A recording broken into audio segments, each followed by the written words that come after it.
thank you. Or you can tell her we're aware of the situation.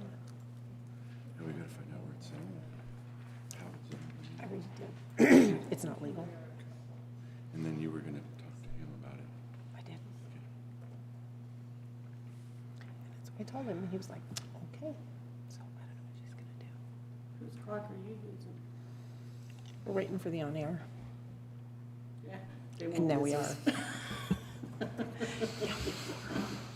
Call this meeting of the Fremont County Board of Commissioners to order. If you'll please rise and join us for the invocation by Todd Luce, Grandview Christian Church, followed by the pledge. Good morning, Todd. We're off to a rough start. Would you guys bow with me, please? Gracious Lord, we thank you so much for the beautiful day and the sun that you've been giving us. It's very nice and appreciative of that, Lord. We pray that you keep everybody safe in our county. We pray especially for these county commissioners as they might have wisdom to do what's best for the county and for the cities that are in it, Lord. We pray this in Jesus' name. Amen. Amen. I pledge allegiance to the flag of the United States of America and to the republic for which it stands, one nation under God, indivisible, with liberty and justice for all. Thank you, Todd. Roll call, please. Commissioner McFall. Present. Commissioner Bell. Present? Commissioner Grantham. Here. County Attorney Jackson. Present. County Manager Bryant. Present. Okay. Before we approve the agenda, I have an addition that we need to add. Under the consent agenda for public hearings scheduled for June 22nd, we need to add a liquor license application for Sugar Bush Campground in Howard.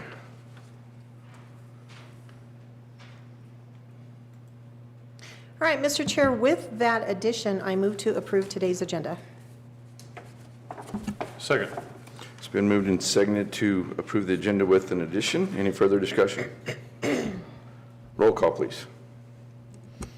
Commissioner Bell. Aye. Commissioner Grantham. Aye. Commissioner McFall. Aye. Motion carries. To the consent agenda. So we have quite a few, I want to note quite a few public hearings that we're scheduling today.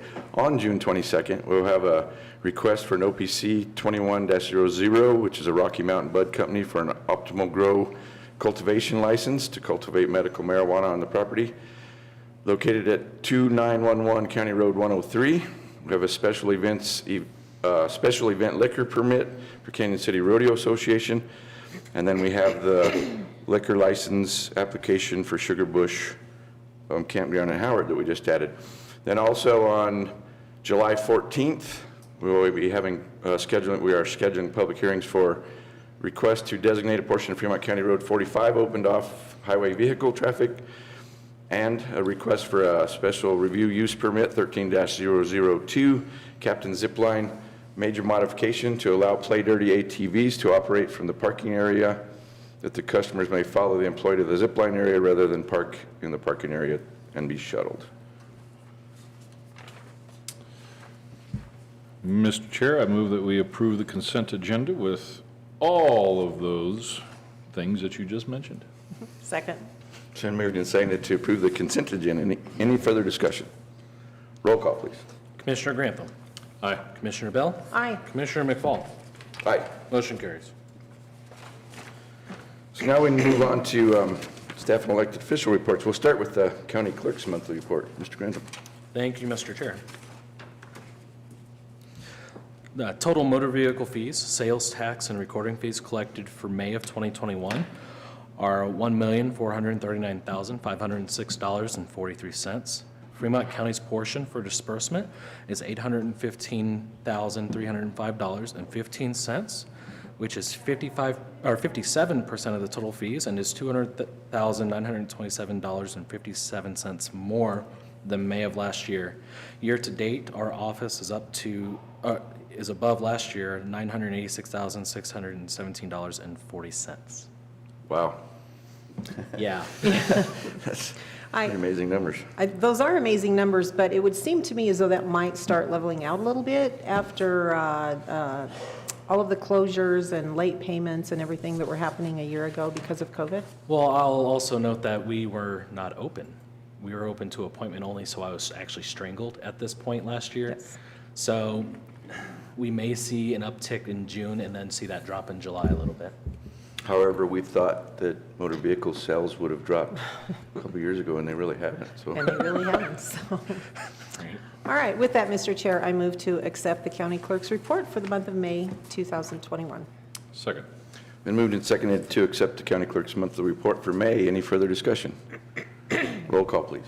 Commissioner Bell. Aye. Commissioner Grantham. Aye. Commissioner McFall. Aye. Motion carries. We move on to the county manager report. Sunny Bryant, good morning. Good morning. So just first a quick note, just a reminder on the public hearing for July 14th. So that is on a Wednesday. So just to make a note out there thank that you. meeting was moved from the 13th, which is a Tuesday, to the 14th of a Wednesday. So just letting everybody know that. So a few things that we have going on. So on May 27th, I was able to attend the Fremont County Ending Veteran Homelessness Coalition celebration. So Fremont County has a group, it's called Built for Zero, and one of their main focus on trying to end homelessness in Fremont County. And the first target group that they worked with is our veteran homeless population. And so that group has reached a functional zero level, which is really exciting. We're one of, I think 3 communities in the entire country to actually get to this point. And so they had a really nice celebration on the 27th. There's actually some different commercials that we have on the History Channel coming up promoting Fremont County. And so I just want to congratulate that entire group. It was a great celebration. And Commissioner Bell may talk a little bit more about it. She was actually one of the speakers. And so it was just very nice to be able to attend that. The commissioners and I attended the CCI conference Monday, Tuesday, Wednesday, which is why this meeting is obviously on a Thursday. And so that's just a great way for us all to network. There's various managers groups that are there. So I really enjoy those discussions, the different sessions that we have, and then just being able to sit down with some of the other managers throughout this state just to see what they have going on in their communities, what's working, what may not be working as well. So a few updates on projects. So the construction of the Pathfinder Park Community Project is well underway. So if you haven't driven past there, I encourage you to drive by. It's really exciting to see the groundbreaking. The building is supposed to be delivered, I think, tomorrow. They're working on doing the foundation this weekend, and so that's going to come together very nicely. And the target date is still October to have that building finished, and so we're really excited to keep that moving forward. As I've said in the past, we actually received a $1 million DOLA grant to go towards those funds, and then we've set aside conservation trust funds and then some funds from our sales and use tax to be able to pay for this entire project. And so we're really excited to get that completed. We have the administration building re-roof project. It's out for bid. So if you have a company that you're looking at trying to get involved in that project as far as a contractor, the bid is found on our county website. So it's www.fremontco.com. And we did a third of the roof a couple years ago, and then we've been saving up some money, and we're actually looking to finish. So it's the main part and then on the east end as well. And so we're really excited to get that finished. And it's actually a big project because over the years there's about 6 layers of roof up there, and so it's a total tear off and reconstruction of that roof. And the last thing is we're still reviewing the guidance of the American Rescue Plan Act. So we actually did receive half of those funds. They came in over the last couple days. And so we're putting together our plans, trying to determine exactly what is and isn't eligible. The Treasury is still coming out with new guidance on that. And so we're working very hard to try to make sure we can come up with some really good projects to best serve the citizens of the county. So that's all I have. Thank you. Okay. Anyone else? Maybe. I would like to tag on to a couple of Look at things you. that that Sunny was just talking about. First of all, the Built for Zero group, I just want to extend the county's congratulations for all the work that they've done in ending veteran homelessness here in Fremont County. The celebration was amazing. We had the opportunity to hear from one of those veterans who has been homeless for decades, and he finally has a roof over his head. And so it was a great celebration. It was very emotional for a lot of people. And I also just want to give a shout out to Marty Peak, our Fremont County Veteran Services Officer. He works very, very closely with Built for Zero. He's one of those members, and he truly has a heart for this work. So I just want to say thank you and congratulations to all of you. Also wanted to discuss the CCI conference that we just got back from. We do occasionally get a question, why do we go to those? So I thought I'd kind of address that a little bit. First of all, we had the opportunity on Tuesday to hear not only from our Governor Jared Polis, but we also heard from our Attorney General here in Colorado. We heard from both of our federal senators and had some really great questions and answers with all of them. We had a session this time on the opioid litigation settlement that is kind of brewing here in Colorado. So we got an update on that. We also spent an afternoon talking about the American Rescue Plan funds that Sunny also did just discuss, and what might be possible with those, what might not be possible with those. I think the overall takeaway so far really has been we're going to have some time to get that money spent. Don't jump into anything just to say we have to get it spent. Actually plan and work with others and collaborate, cooperate, so we can all do a better job of spending those funds for our entire citizenry.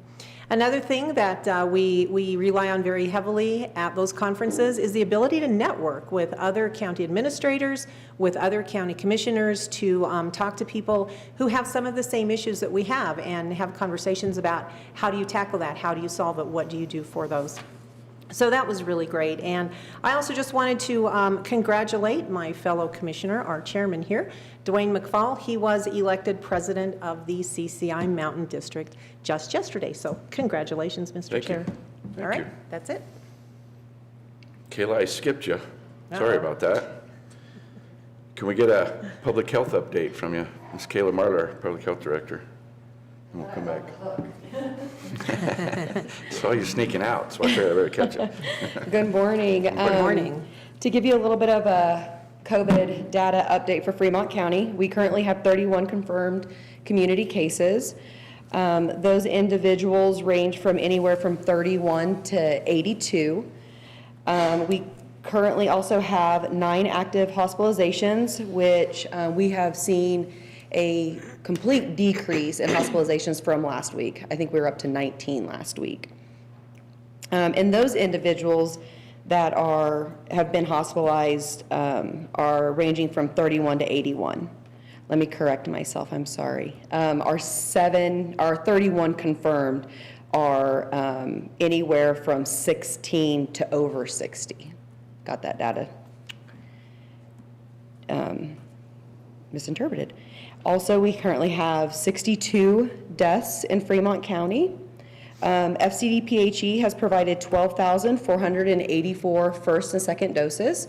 So our team is doing a fantastic job. We are still rolling out vaccine. Fremont County overall has provided 28,702 according to the CDPHE COVID vaccine dashboard. And then according to that dashboard, Fremont County is 32% vaccinated. We are still working on that data. Right now, the health department is only running vaccine clinics on Tuesdays. Before we were running it Tuesdays and Thursdays, we were not even able to fill a full clinic, and so we are dropping down to just running once a week. If somebody still needs their COVID vaccine and it's a Wednesday, they're more than welcome to walk in and we will be able to provide that for them. The Colorado Mobile Unit was in Fremont County this last week, and today they will be at the Canyon River Expeditions there on Highway 50 out by the Rural Gorge. They will be providing both Pfizer and the 1-dose J&J. So that's really all that we have when it comes to COVID. I do want to remind individuals that are coming into the health department, when you do come into the health department, we ask that you wear your mask. We have a lot of individuals that are still coming in that have not been fully vaccinated, and we're just trying to protect everybody that is visiting our clinic, regardless if you have been fully vaccinated or not. Also, if you have any questions when it comes to COVID vaccine, COVID testing, give us a call there at the health department. MACO is now, their state's now saying that they're going to extend the contract till October. Pretty promising that Fremont County will be one of those sites. And so that's really all we have on a COVID update. I just want to remind the Fremont County residents that Colorado Mission of Mercy will be in Canyon City at Harrison School, September, I believe that is the 24th and the 25th. So we've been doing a lot of planning with their board and extremely excited. We will also be pulling the Colorado vaccine mobile down, and then our girls will be providing flu vaccine as well. So Kayla, last week, I believe it was, we kind of had a spirited discussion with CDPHE because of the numbers involving DOC and the community numbers. And then we had a meeting yesterday at the CCR conference where Jill Ryan from the CDPHE director was there.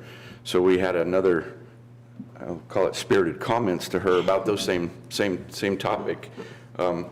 She claimed they were still working on them. Have you seen, did they send you the data they were supposed to, or are they still working on that part to get those They're DOC still numbers working straightened on out? They claim they know what's wrong, but they don't know how to fix it, kind of deal. But we do have some discrepancies because Fort Carson is not releasing any information because it's federal government. The federal BOP, the prison, is not releasing information. It's federal.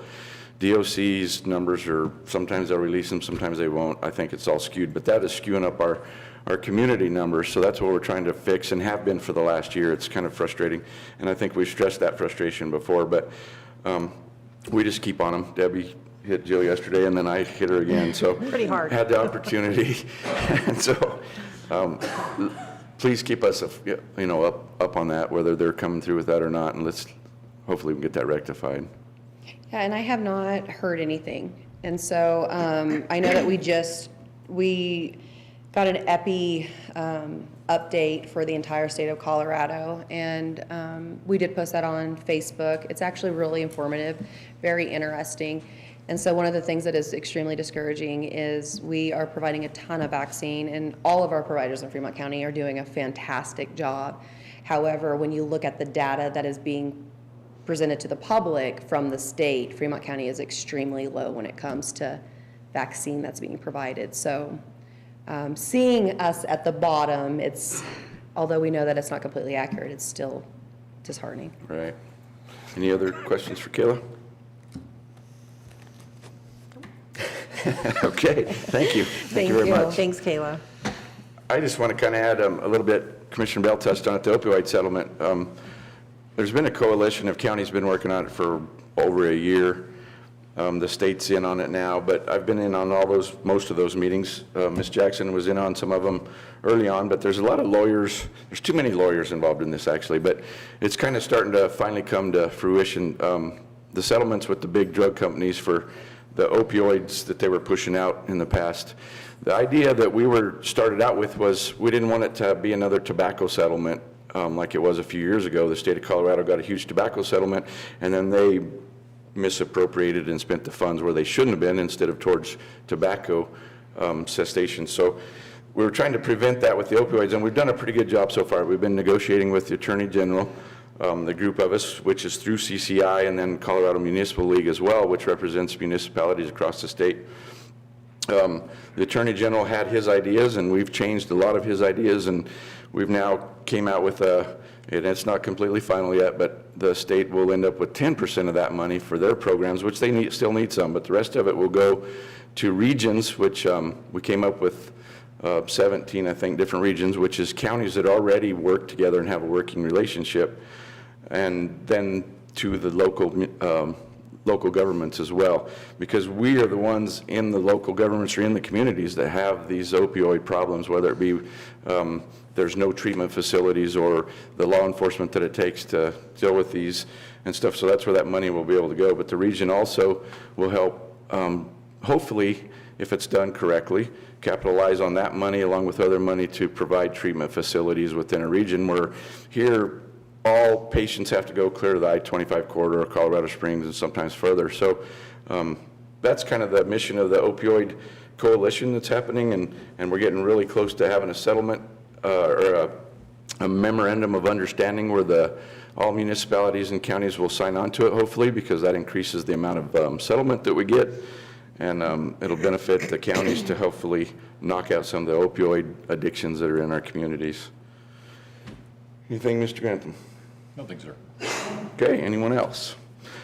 All right, now it's time for citizens who wish to address the commissioners on matters not scheduled on the agenda, and I have Marina Weir.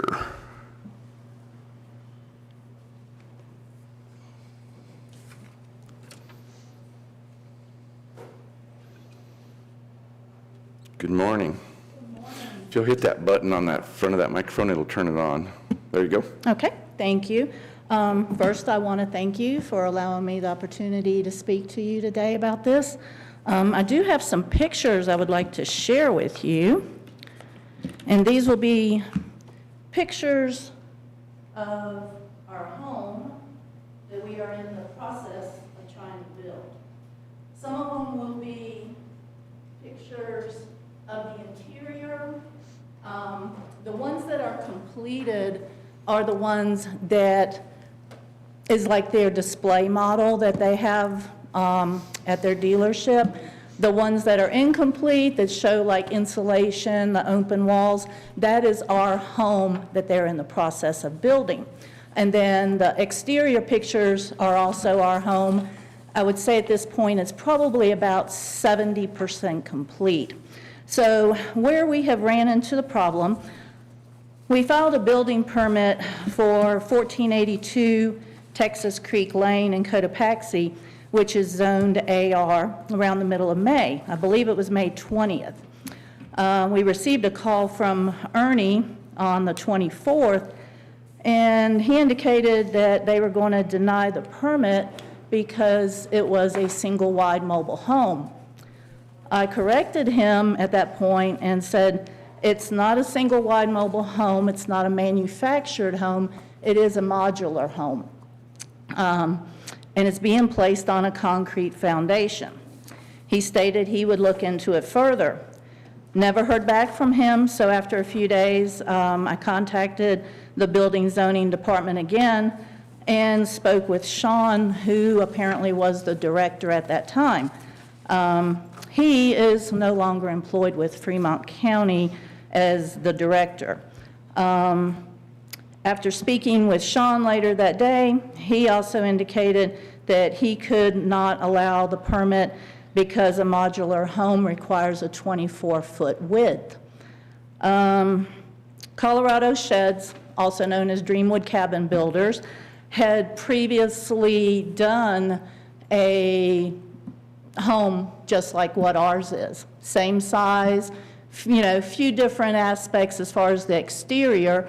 I personally think ours looks much better than what the first one did. But so they were not expecting any problem with getting a permit because the first one that they did receive a permit.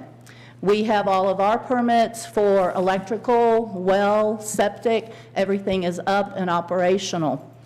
I've been in constant contact with our builder. The salesperson, Wendell, Bradley is the builder, and the owner is Nelson. The same house, like I said, was built and placed back in August, September of 2020 in the same zoning classification as what ours is, which is AR. So they were not expecting a problem with obtaining a permit. We signed our contract to build the home in December of 2020 with pretty much the idea that we would be able to have it placed mid-June, because as you know, with Colorado, the weather changes. So we're at the point when now, mid-June, we should have been getting our home placed within the next week or so, and now that's not happening. Our home looks much nicer than the one that was placed in the Rock Creek subdivision. The square footage of the home is 864 square feet, which meets the 750 square foot minimum. At this point, our dream of owning a home in the Colorado mountains has now turned into a nightmare because of the vague wording in the building and the zoning codes. Our happiness is now despair. My understanding from everything I have read and everyone that I have talked to, including our insurance company, indicates that modular homes are considered the same as a stick-built home. It's manufactured homes that are totally different. Ours is not a manufactured home. According to the codes, a stick-built home can be any size or shape with no restriction on width or length, so why is a modular being treated differently? If this home was site-built, it would receive a building permit, but just because it's being built in a factory, we can't get a permit. It makes no sense. I've been working with Wyatt the past couple of days. He's been extremely helpful, and an option that he presented to the county attorney was to add on like a 7x8 mudroom off of the utility area.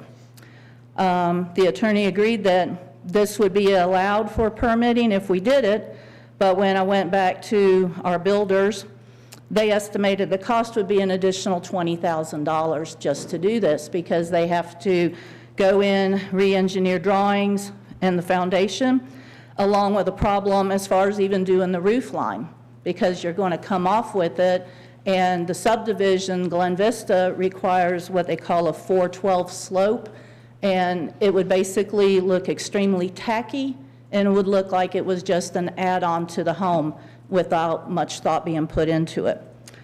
The additional cost of $20,000 would cause us a financial hardship. We cannot afford that. This is a one-time variance that I'm requesting. It is minimal, and it stays within the general spirit of the zoning and building regulations. By allowing us our home, it will increase not only our property value, but also those around us, thus increasing the taxes you collect. There's no impact to the public health, safety, or welfare of the area. Dreamwood Cabins are in the process of adding a new floor plan that will be a 24 by 36, and that will eliminate the 24-foot width problem that they have now encountered.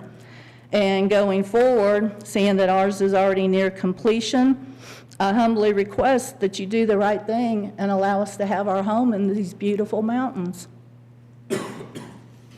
Okay, thank you. This was brought to our attention last week. We are checking into it. Okay, Thank you. thank you. Thanks. Okay, is there any other citizens who wish to speak at this time that's not on the agenda? Okay, seeing none, we'll move on. Mr. Chair. Yes. Something did come to mind. Okay. That I'd like to share with everybody. A good announcement. You know, sometimes good things happen, and sometimes they do.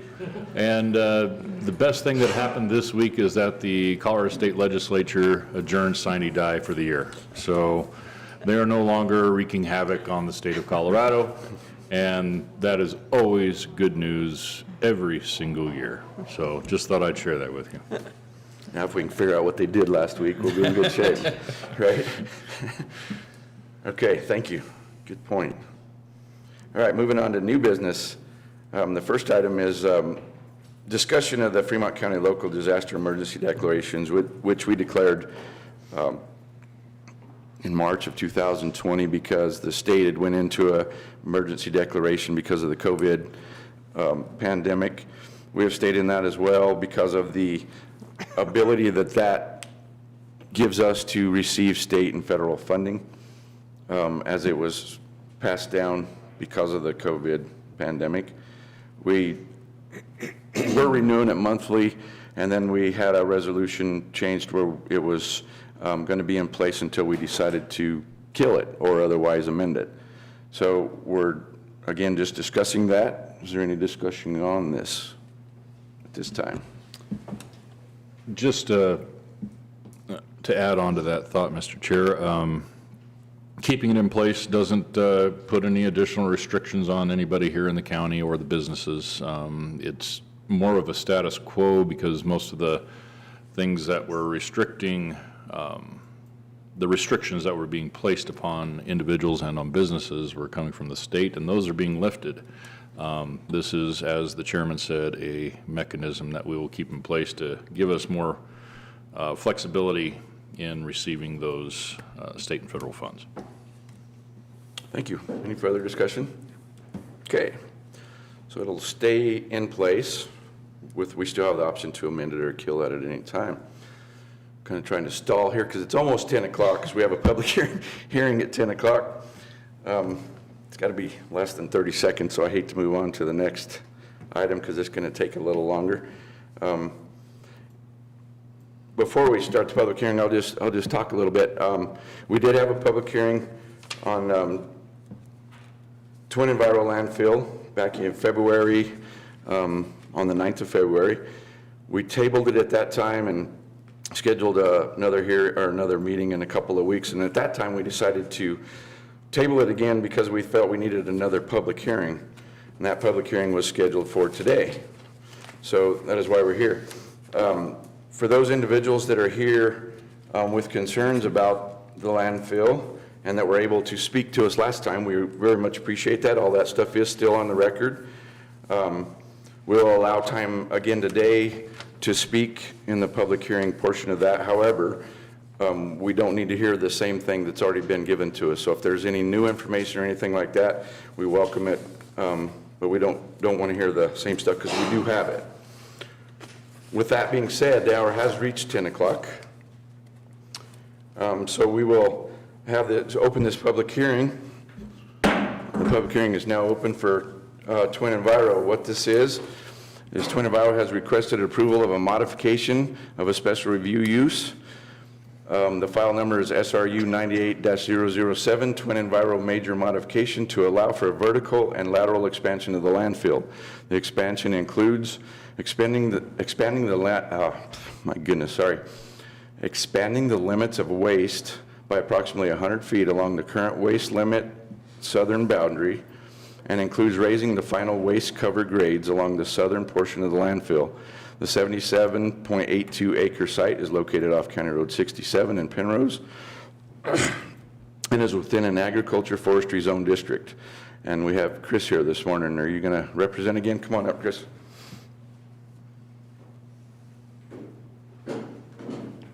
I believe you're the manager of the landfill, correct? I am.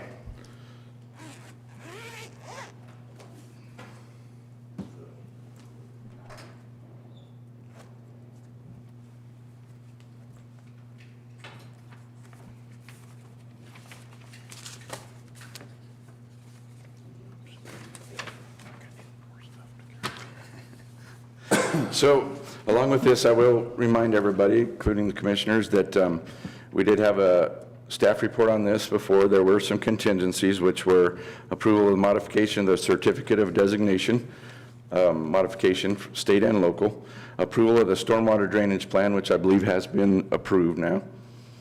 The conditions were the berm located on the south to increase in conjunction with the vertical expansion in the manner where it exceeds the height of the work area at all times. The use of the interior fencing and other measures required to utilize to limit debris leaving the site. Cleanup of the surrounding area needed to be increased in frequency, specifically to the east for that debris that may flow off the grounds. And the berm along the western boundary to be increased as needed to maintain the limit the visibility from County Road 67. So those were the contingencies at the last public hearing and the conditions that were recommended by the planning department. So Chris, it seems like you must have some information for us. I've got new information. I don't need to go through the old pictures, do I? No. Okay. Nope. So I'm just going to bump right past those then, I think, maybe. Oh.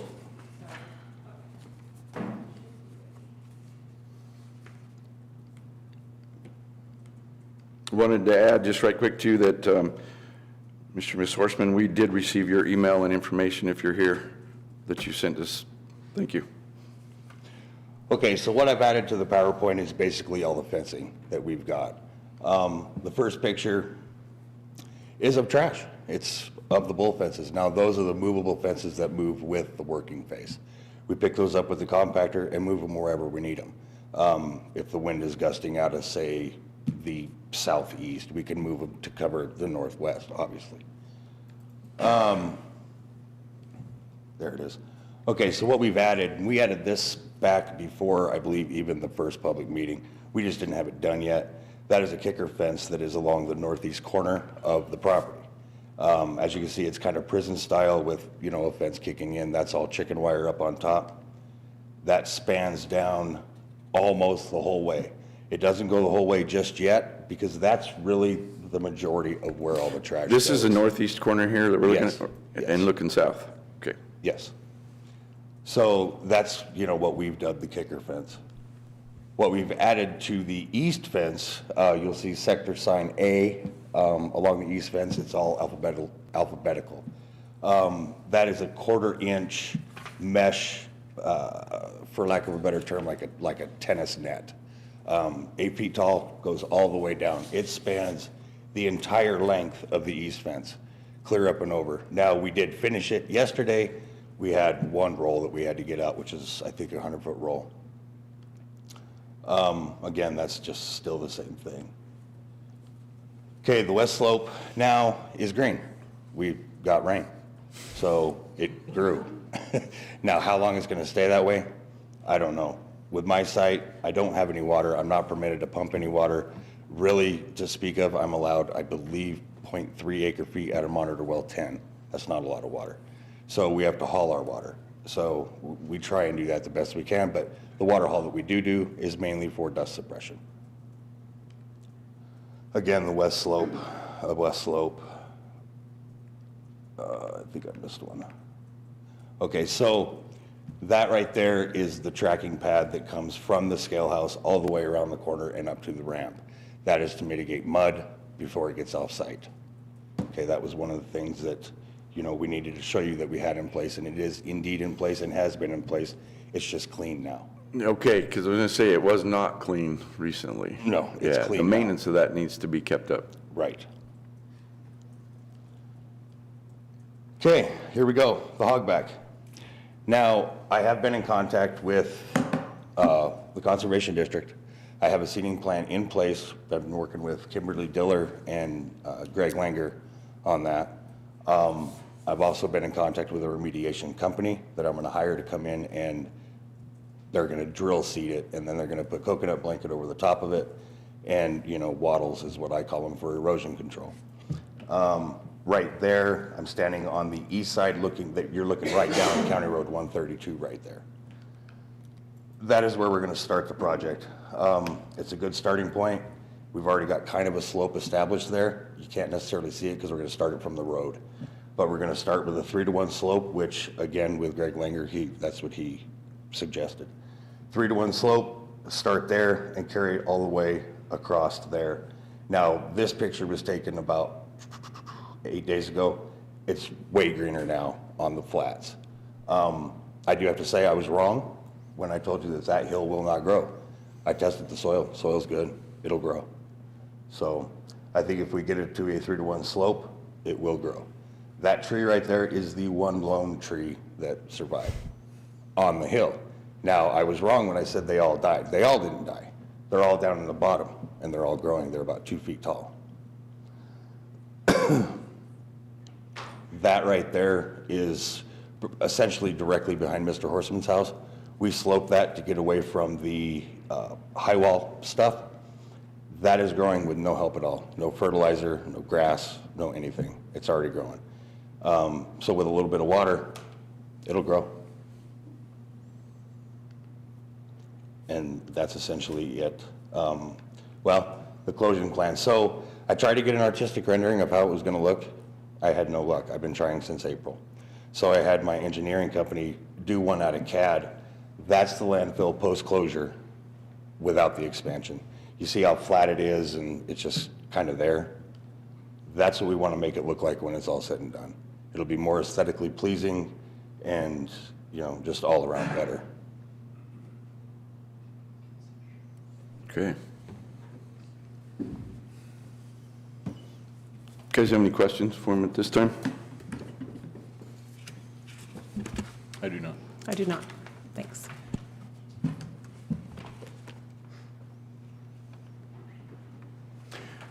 Okay, this is a public hearing. If there's anybody who wishes to speak on this topic, and like I said, that hasn't already given us their information, now would be the time to step up.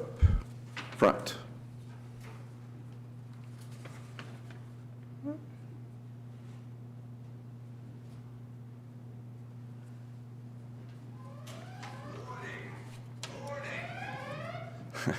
That was good timing. But, so. Good morning. Good morning. So if you would, state your name, and then when you leave, fill us out one of those I pieces will, of paper. yes.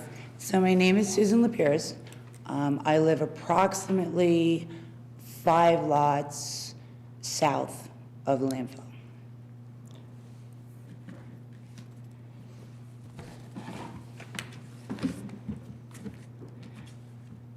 Sorry, a little nervous. You're So fine, to no start, worries.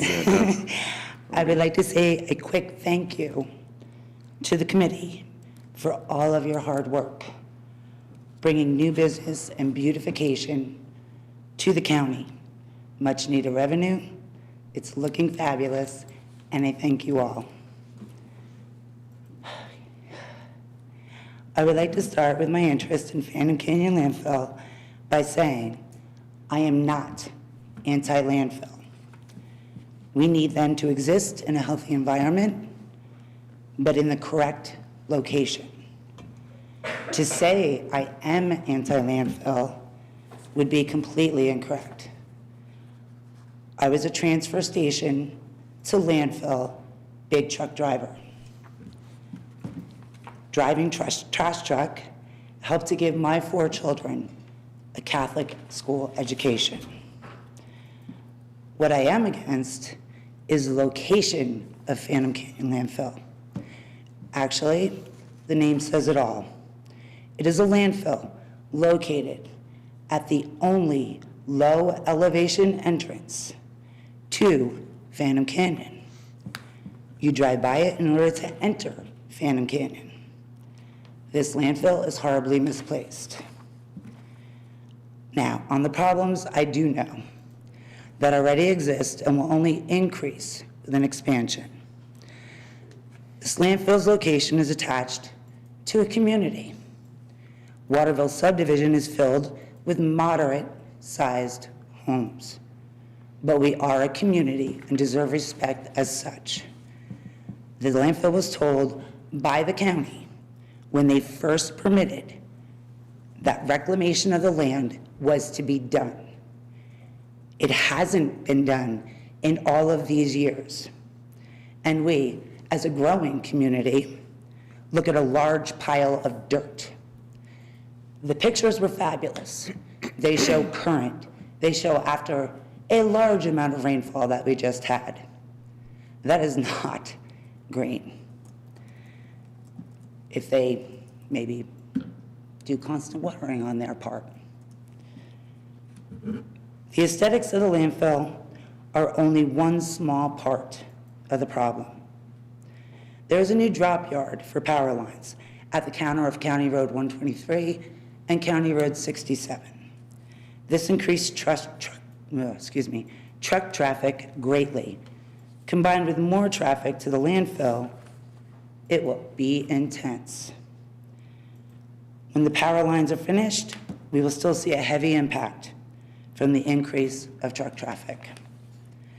I am not going to get deep into the science and regulation of a landfill. That I know nothing about. I'll leave it to the professionals. I was explained the following. There is a contaminant called fly ash. It was used in concrete but no longer permitted due to its contaminant grade. It is a product of cleaning the stacks at Ray Nixon Power Plant in Colorado Springs. And what I've been told is it is being brought into the landfill. As a community, all day, we breathe in heavy amounts of dust coming out of the trailers when they are leaving the landfill. It continues all the way to County Road 123. If this is true, we do not need another county's contaminants, let alone any of our own. And I hope absolute diligence is done to prevent that. So, has anyone here thought about the impact of this on outdoor enthusiasts, such a huge part of Colorado lifestyle. I see bicyclists almost every day in many numbers riding to the canyon. They battle traffic that now exists. It isn't safe now, let alone having more trucks added. The danger to bicyclists will only increase. The biggest thing that I don't understand with this possible expansion is the terrible impact it will have on the tourist industry that keeps Fremont County thriving. Just this morning, I saw a Jeep tour truck go by, as I do all the time. Tourists coming to see the great county that includes Phantom Canyon. There are people driving on County Road 67 to go camping, hiking, even rock climbing, and many people that I've spoken with in the canyon that are from other states, other countries, come to see Phantom Canyon. I've also seen these same people stuck in a backup on County Road 67, trying to enter into the landfill. I've also seen these same people try to go around the backup, which right after the landfill, there is a very sharp curve that creates a very dangerous situation. More trucks going in, more backup. Again, I see all the time the Jeep touring company driving by, full of tourists, paying to go through Phantom Canyon. This canyon is part of our county's tourism industry, and it will be affected by a larger landfill. The appearance, the aesthetics, that's definitely a part. But the larger amount of truck traffic will be bigger. It takes away from the Colorado experience that everyone is seeking. In closing, think of the outdoor enthusiast. Think of our community. Think of the revenue from our tourism, and deny the application for the expansion of Phantom Canyon landfill. I thank you for your time. Thank you. I've got a question for you. Sure. Where's this more truck traffic coming from?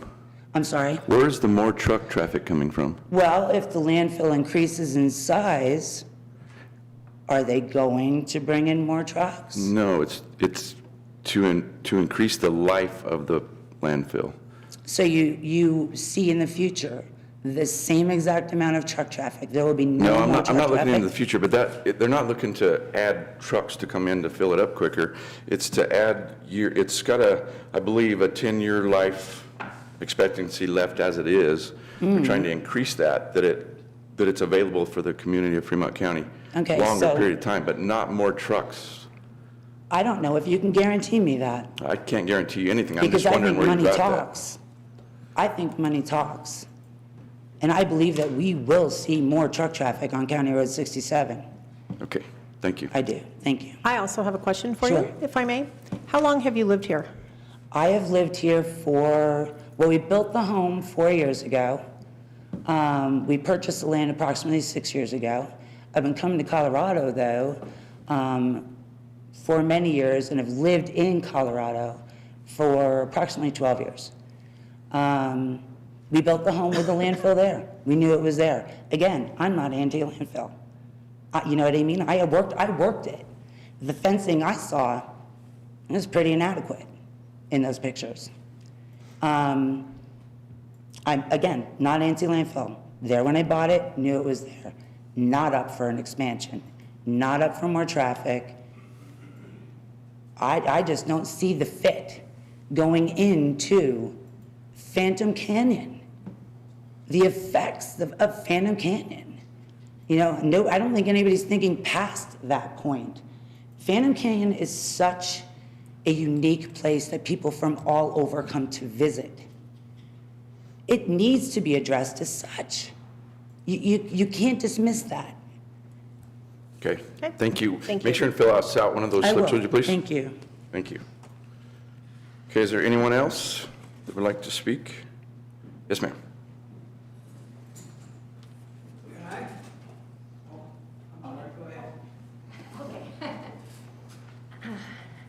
Esther Heusman, 2210 County Road 67.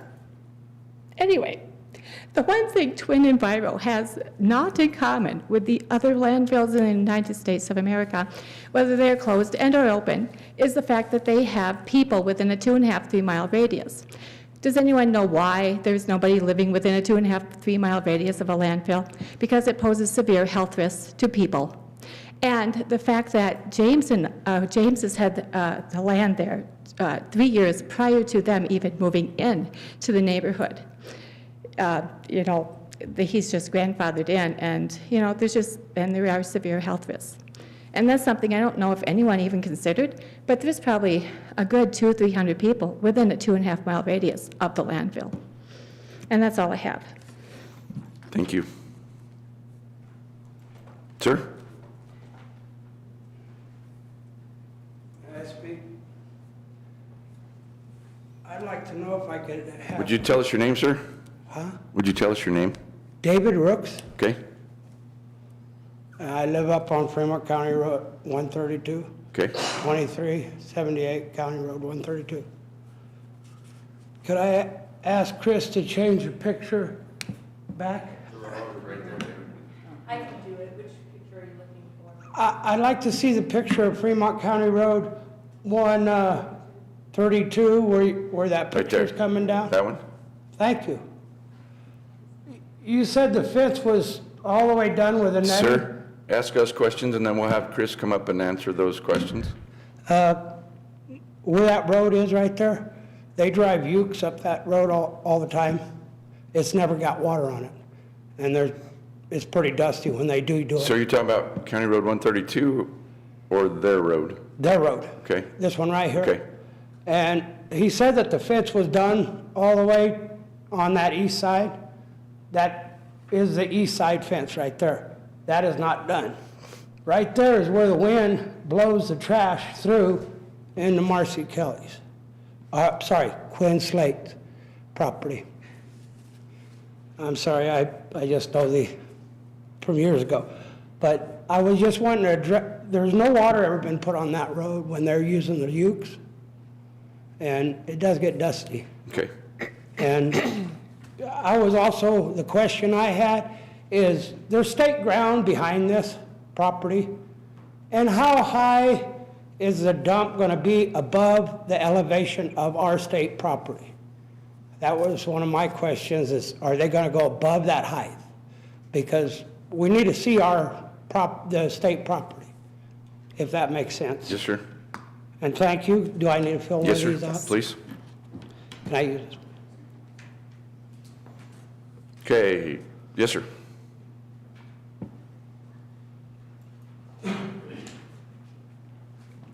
Good morning. My morning. name is Quinn Slade, the one that he just mentioned. okay. I'm the grandson of Marcy and Eric Kelly. We own property just to the east of that, several hundred acres. Over there, and David and Gail Rooks run an active cattle ranch on there. The 8-foot fencing that's on there is inadequate. Since the entirety of that dump being there, there's always been trash coming off of the dump. The 8-foot fence does not stop it. I am not opposed to them having a business and running a business, and I understand that people need to make a livelihood. They also need to make a livelihood with their cattle operation. And if a cattle or a calf or a horse eats that garbage, they're gonna end up putting it down. So that was the first thing. Also, like the land reclamation that was been talking about, I remember as a kid when my grandparents were fighting us in the first place, that there was gonna be land reclamation, and it's still an eyesore from US 50.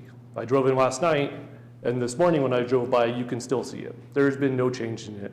It's still dusty. You can see it if you know what you're looking at right from there. So every time we drive past it, I know what we're looking at. And I'm sure everybody else around here also sees it. Those are just some of my concerns. I am opposing the expansion of it. I just believe that due to nothing being done in the past 20 years, I don't see anything being done next. With the trash being picked up, it's been a constant battle with the rooks trying to get trash picked up on my property so that their cattle don't eat it. It's been an ongoing battle. Just some of the problems that I see coming through also. I do apologize for missing your past 2 meetings. However, the state of New Mexico, where I live, was not allowing out-of-state travel. And my department, where I work for the state, would not allow it either. So my apologies for not being here. And who do I- Honestly, it's fine that you weren't here before. You're here today. So your testimony will carry just as much weight as if you had been here. So, Thank you, I appreciate that. yes. All right. Who do I give my slip to? Thank you. Okay, is there anyone else? Yes, sir.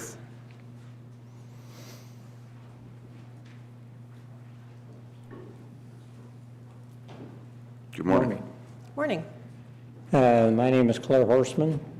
I don't live out in the Watersville subdivision. I do have property there. But I live over here in Williamsburg, which is approximately 10 miles away from the landfill. And where my house is situated, I step out my back door and I can see that brown streak where that landfill is. Now, my house is not in the highest elevation in Williamsburg. It's down lower, almost to the bottom of the valley there.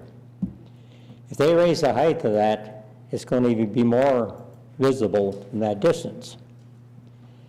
And we all know that they've done very little on vegetation. They had one tree that survived. And a comment was made last time that the ground was dead, it wouldn't grow anything, but if it'll grow weeds, it'll grow everything else. They just didn't do the proper way of making them trees sure they would grow and even planting enough of them.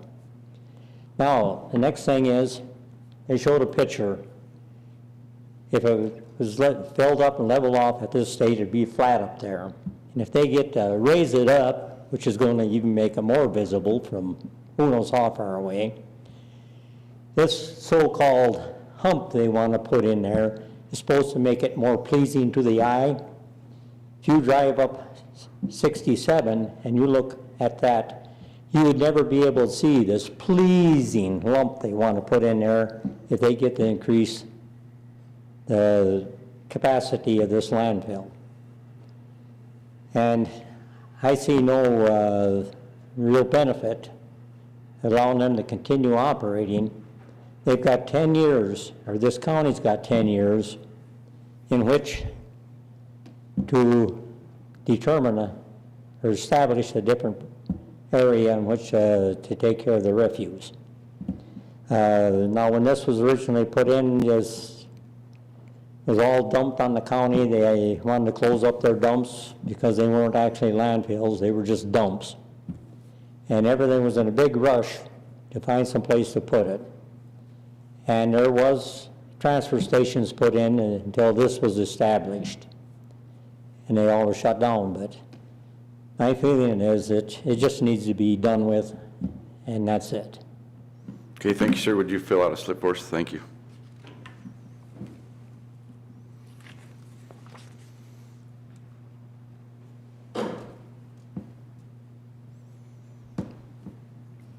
Good morning. Good morning. My name's Joe Rawl, and it's a landfill. It's not the prettiest thing that we're going to see next to things, but I think it's been a benefit to this county for the last 20 years that it's been here. I think that it has been a good corporate citizen for the county. I know that the wind blows in this county and trash blows. I also know that they have individuals out there picking up the trash. I don't know if it's on a daily basis or what, but they try and mitigate that. I feel that it would be, well, I can't think of the right word, but I think that we shouldn't push this problem to someone else. If they have the technology and the ability and the experience to increase that landfill and do the things that they've been saying, and the 20 years that it's been there, I can't think of any major out of compliance that they've had. I know that there's been complaints from trash blowing and things like that, but as far as I know, they've met all the state and federal regulations and even our county regulations as far as inspections and such, and I think that they are still in the process of improving that. I mean, you're not going to grow hardly anything out there unless we have rain. I mean, I've got weeds this high now. 3 weeks ago, I had nothing but dirt coming across the field that was filling my house. So that's just the way that our county is. But some people might think or say that it's, I mean, you know, it could be just as much of an eyesore as the state prison is coming into Canyon City. That's a negative. But it provides jobs, it provides a location for people that need to be housed in a facility to keep them away from the general public. I mean, we're always going to find something that isn't aesthetic looking or that might cause people to turn away. But people are coming here because of other things. I think the road up Phantom Canyon is a great road once you get past the entrance into and around the landfill. But the landfill itself is not a deterrent, I believe, for people going up to see that particular road and travel in that area. And again, I feel that they've been a responsible citizen over the years. And what they're trying to do is increase the longevity of this facility so that it'll be beneficial for the residents of this county. And I appreciate your time. Thank you, Board. Thank you, Joe. Would you fill us out a sheet, please? Thanks, You Joe. bet. Okay, is there anyone else?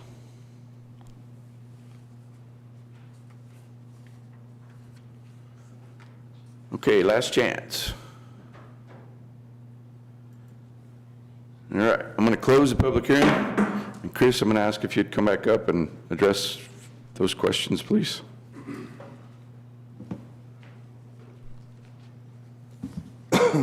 Okay, so we'll just start with the first one. So as far as location goes for the landfill, it's the perfect location. It's nestled between the north hogback and then the south hogback, the one that's in question. We're not trying to raise that hogback in any way, shape, or form. I want to make it green. I want to do it right. I want to put grass on it and trees, whatever I can get to grow on it. I do have an idea to water it. I'm not 100% sure that it'll work. I can't give you a 100% guarantee that it'll grow. What I can give you is a 100% guarantee it'll have more of a chance if I slope it out and get it, and get it right. Fact of the matter remains, it's too steep. It won't hold water. Water sheds completely off. Mr. Horstman's right. It doesn't hold water and it flows. As far as, that's about it for that one. The blowing trash, we've essentially got that under control. I haven't seen a piece of trash on Kelly's property in quite a while. We actually just recently got inspected by the state last month. I'm not sure of the date. I have it right here. And we were found to be not in violation of anything. There was actually one violation that we did possibly get, but we got it mitigated right away. That was section 3.3.8 of the solid waste regulations. It's a training thing. We had all the training stuff in place. We were training them, but we didn't have the literature saying that we're going to do this, this, this, and this. That was imposed in 2019. CDPHE just started enforcing it last year. I have that inspection right here if you want to see it. I also have the one from 2019 and the one from 2018. All three are clean, no violations at all. If you would please give copies of those to planning and zoning so it can go in your master file if you haven't already. Sean is actually copied in on all those, or was. Great. What about, there was a question, how high are you going to stockpile that? The highest we're gonna go is 5750. That north hogback is way above that. I'm not sure. I think that one's at, I'm not even gonna speculate the height on that, but we're not gonna block that It's at quite a all. bit higher than that. Oh, yeah. He talked about that picture, and the fence on the east side, where you said it was done on the east side, and he's saying it's not done on the east side. You know, I thought they got it done yesterday. I apologize. I didn't have time to go out and look at it today. But they did put that, they were instructed to get that quarter-inch mesh fencing down that road and across that gate to catch what little trash lands there. Okay.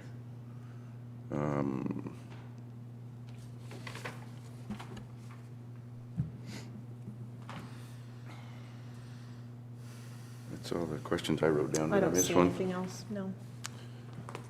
Just a couple for me. So you kind of answered that as far as the fence, which I was also going to ask, Mr. Chair.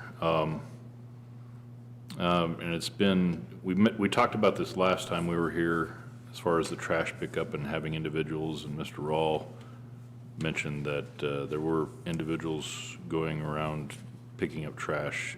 Is there any kind of schedule that's been put in place, or are any new information on that? They work 5 days a week. They work from 8 a.m. in the morning until 12 noon. I can't work them any more than that. Most of them work till 12 noon. I have one kid that works, I can work him till 4. He's 16, first job. He works great.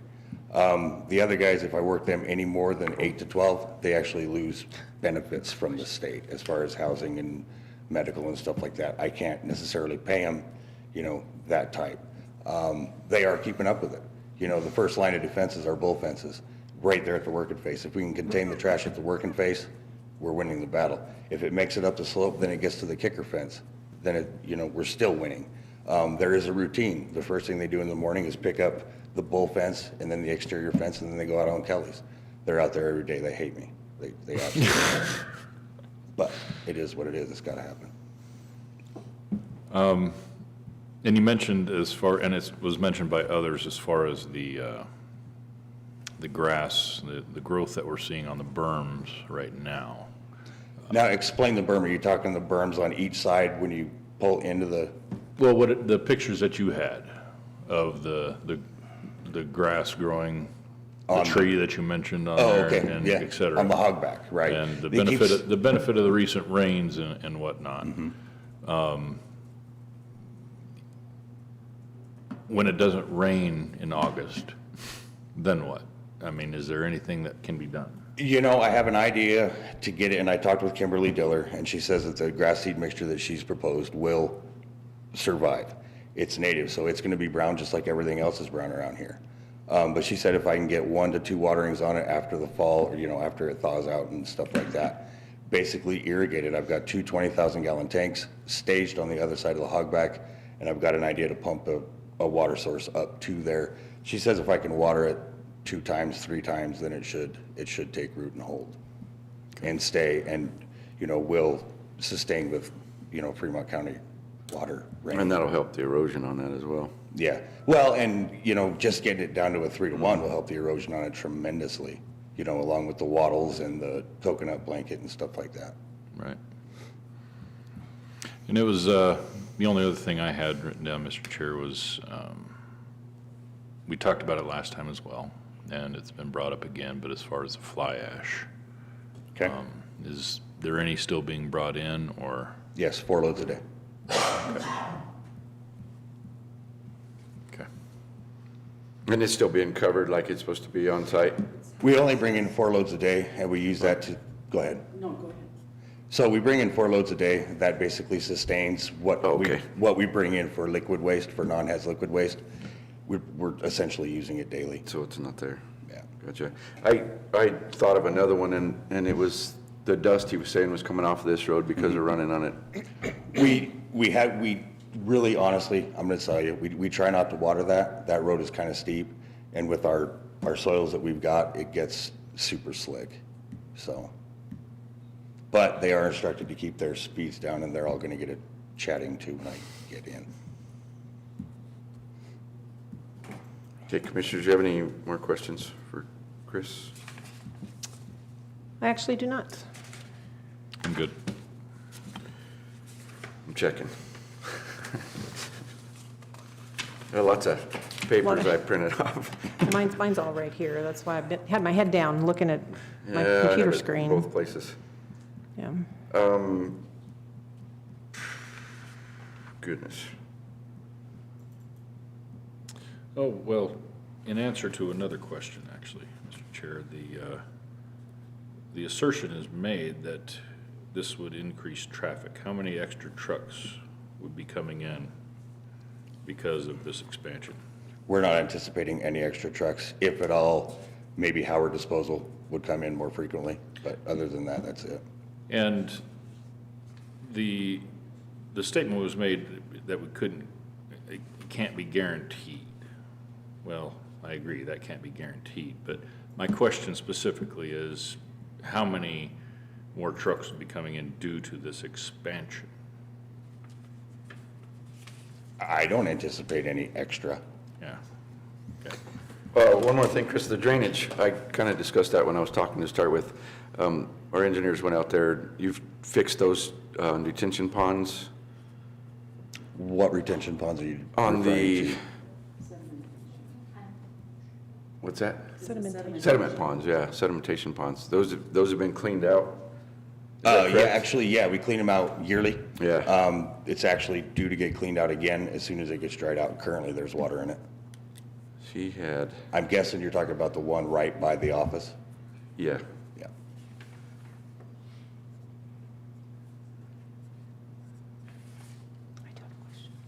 Yeah, the stormwater drainage too. A revision has been made to the peak discharge on both detention ponds, so you've evidently addressed that. I know that we had discussed this last time, but can you remind everyone here what your current time frame is that you would have to close your current landfill if you do not receive an expansion, and how much additional time? Approximately 7 to 10 years right now without the expansion. With the expansion, it's going to give us an added 10 years is Okay. what we're Thank you. anticipating.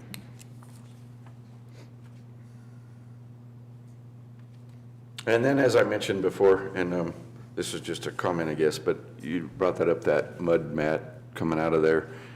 It hadn't been in quite a little while maintained, so that needs to be maintained because it's been pretty hard on the road.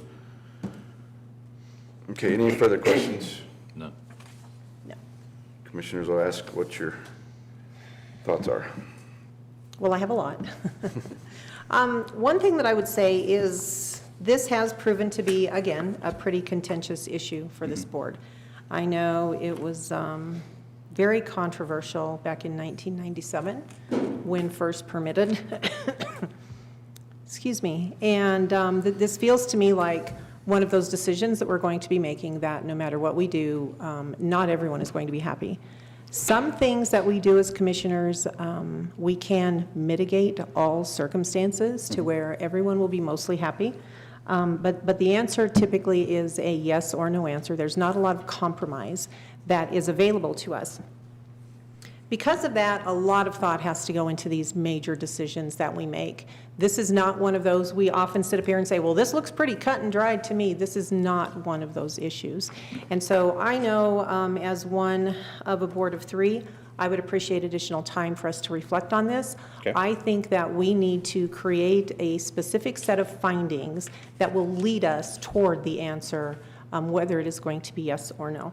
So, Mr. Chair, for all of those reasons, I move to table an actual decision on this.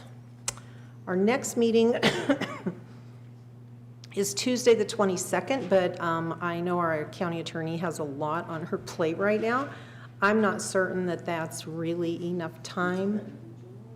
Better than July? Okay.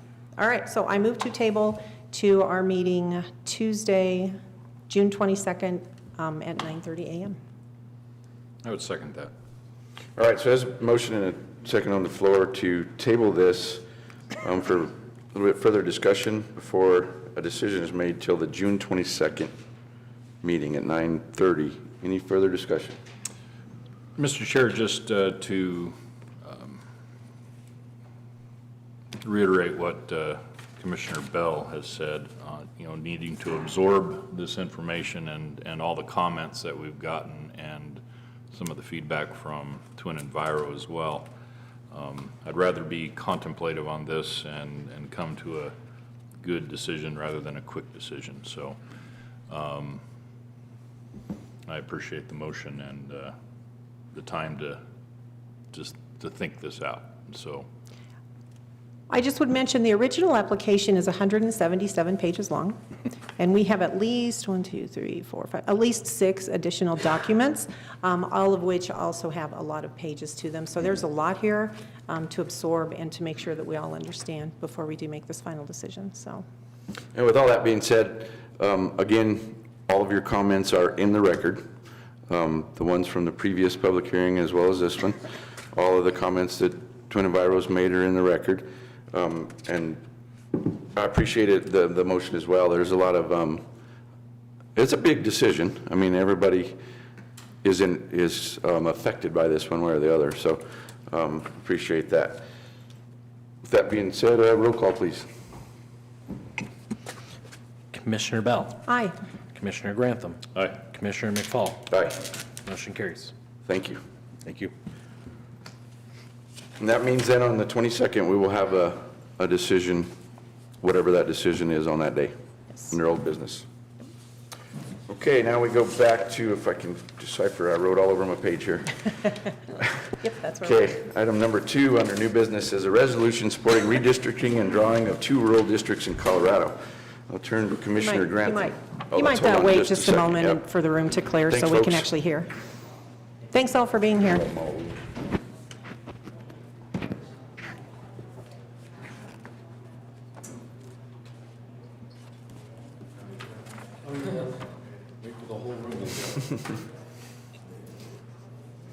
You sure you want to hang around?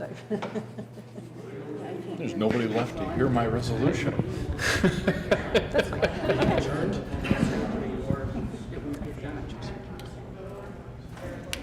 I was trying to think of you. There you go. Okay, so we'll continue with item number 2 on new business, which is a resolution supporting redistricting and the drawing of 2 rural districts in Colorado. I'll turn to Commissioner Grantham. Thank you, Mr. Chair, and we have a map, if you want to go ahead and put that back up. That will be up there on the screen, yes. So just in way of background for those that are listening and the throngs of people in the audience here in the chamber currently, we are in the midst of redistricting and reapportionment here in Colorado because of the 2020 census. And we have an opportunity actually in the state to have a couple of rural congressional districts. If you see this map, it's the entire blue area would consist of 2 congressional districts with the current population or the current assumed and estimated population from the preliminary results from the 2020 census. It's important to note this because, and the resolution, which I'll get to in a bit, we have an opportunity to have 2 distinctly rural congressional districts, which is something that we don't necessarily currently have. The eastern, or the West Slope District, Congressional District 3, is effectively that. But right now, the population of that blue area is almost exactly that of 2 congressional districts. And so what this resolution is saying is when the redistricting committee makes their decisions on how to divide up the state, because we're going to get an 8th congressional district, it's important that we keep rural interests together for our representation. The other commissioners and I see this, and we've had these discussions over the last 3 days up in our meeting. with the other commissioners, the rural interest versus the urban districts. If you look at that white section on that map, that would comprise the other 6 districts. That has population enough for 6 congressional districts from El Paso all the way up to Larimer County there on the northern border of Colorado.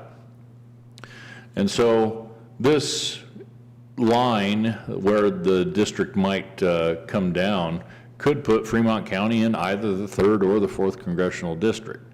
Either way, we'd be in a rural district. And the point of this resolution is to encourage our redistricting committees to draw these rural districts comprised essentially of this blue area with the line going through probably somewhere in that south central section in order to maintain the population correctly for each side, a West Slope district and an East Plains district. So I'm going to read this resolution so you hear the verbiage of it, and I believe it's resolution number 26 we decided. So resolution number 26, series of 2021, a resolution for the Fremont County Board of County Commissioners, Fremont County, Colorado, concerning redistricting and the drawing of 2 rural districts in Colorado. Whereas every 10 years, the state of Colorado needs to redraw all of the congressional districts to equalize population between them. And whereas rural Colorado has unique interests that are sometimes contrary to the interests of Front Range communities. And whereas Colorado is expected to receive an 8th congressional district through the reapportionment process. And whereas the Western Slope has historically been considered a community of interest. And whereas the Eastern Plains and Southern Colorado is an easily defined community of interest. And whereas agriculture is a primary driver of the economy in many rural counties, and whereas energy production is a primary driver of the economy in many rural counties, and whereas both agriculture and energy are historically considered a community of interest, and whereas rural communities' water interests sustaining agriculture and recreation are often counter to the water interests of urban, suburban communities, and whereas Western Slope counties are often over 50% made up of publicly owned lands, with some approaching 90% publicly owned, and whereas rural communities have unique infrastructure needs, including telecommunications, public transportation, and utilities, and whereas tourism is a primary driver of the economy in many rural counties, and whereas roughly 1/4 of the population of the state of Colorado lives in these rural counties that rely on agriculture, energy production, and tourism to drive their economy, and whereas drawing 2 rural districts